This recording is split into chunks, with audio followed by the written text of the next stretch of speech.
Bienvenue. Dans le cadre de la correction du bac pratique de l'année 2025, le sujet nombre rang. On a tout d'abord besoin de créer l'interface et l'enregistrer sous le nom interface.ui.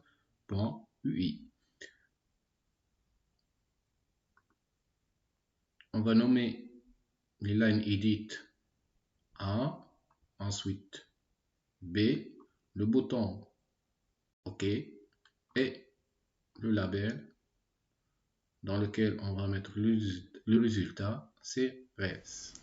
Donc, la question suivante nous demande de faire l'implémentation de la fonction conf binaire. Donc, on doit écrire def conf binaire de n. Tout d'abord, si n égale à 0, cet égal doit être converti, implémenté avec un double égal parce que c'est une comparaison.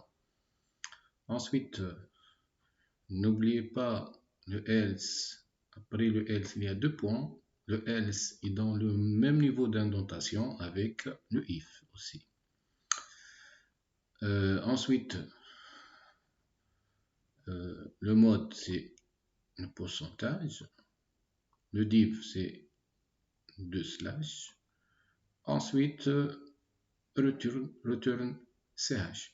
Return va être dans le même niveau que la première instruction de la fonction. Bon. Ici, on va comprendre la fonction verif. Ici, on va convertir le nombre 35 qui est en base 10. On va le convertir en base binaire. On utilise bien sûr la fonction qu'on a vue dans la question suivante. La fonction c'est conf binaire. Lorsqu'on utilise la fonction, on fait l'appel de la fonction conf binaire, le résultat, c'est ch, va être une chaîne de caractères. Donc, on va compter le nombre de 1 dans cette chaîne. Il faut tout d'abord faire un parcours et un test. Un parcours de toute la chaîne, c'est-à-dire de 0 à long ch-1. Et dans ce parcours, on doit faire un test pour chaque élément de la chaîne ch, c'est-à-dire chi. On va même aussi faire un autre test dans le même parcours, un autre test pour les 0. On va compter les 1 et les 0 dans la fonction verif. On va voir la solution. Donc, def, la fonction verif qui va prendre en paramètre n. ch, c'est le résultat, c'est une chaîne de caractères qui est l'appel de conf binaire de l'entier n. Alors, on va faire une initialisation tout d'abord. Il y a ici un B0 dans lequel on va mettre le nombre de 0, un B1 égale à 0 aussi, dans lequel on va mettre le nombre de 1. For i une range de l'un ch, il n'y a pas ici -1, c'est pas le parcours, parce que for range ne prend pas le dernier élément dans le parcours, donc on doit ajouter +1 de l'algorithme, donc l'implémentation.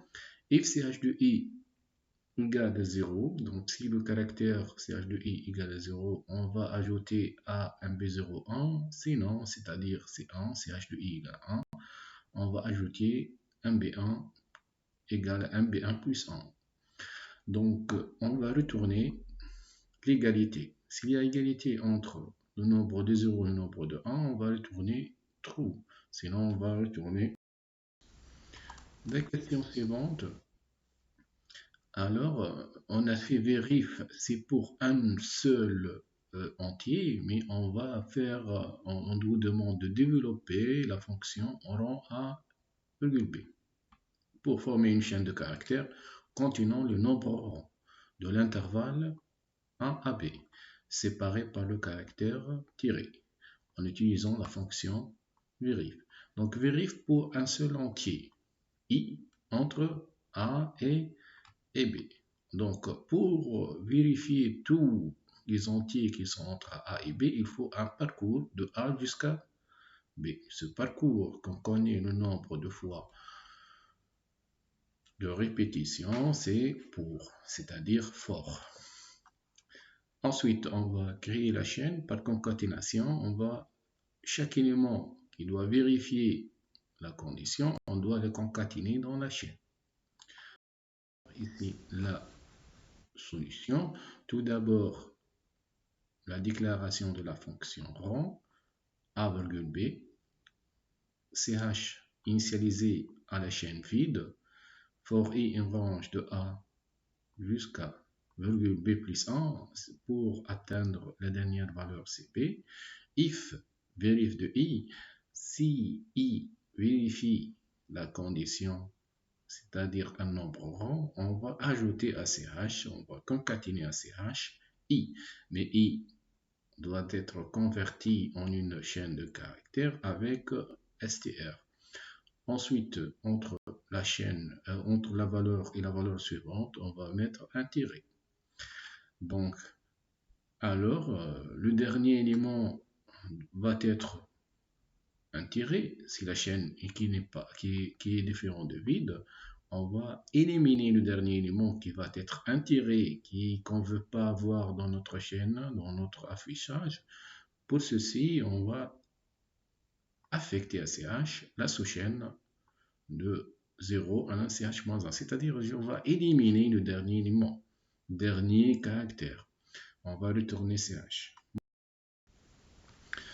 Alors ici, on va passer au play qui s'exécute suite au clic du bouton affiché, c'est-à-dire on va faire l'annexe et on va utiliser le bouton avec le nom OK, permettant tout d'abord de récupérer les valeurs de A et de B, A et B avec la fonction texte, .text, de s'assurer de leur validité et d'afficher dans le cas échéant le message adéquat via le label dédié à l'affichage, comme illustré dans les figure 2 et figure 3, d'exploiter la fonction rang afin d'afficher le message adéquat via le label dédié à l'affichage, comme illustré.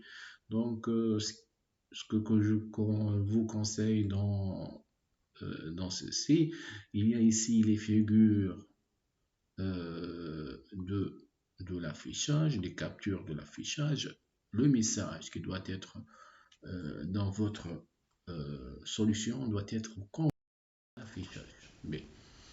Ensuite, dans la première ligne, on doit écrire les deux lignes de l'annexe. N'oubliez pas, à la fin, vous allez faire ajouter interface.ui. N'oubliez pas le guillemet parce que c'est un fichier. Donc, ce nom de fichier doit être ce texte, c'est-à-dire c'est une chaîne, doit être entre guillemets. Donc, ensuite, on doit écrire le nom de notre bouton ici, OK, et ensuite Play. On doit aborder maintenant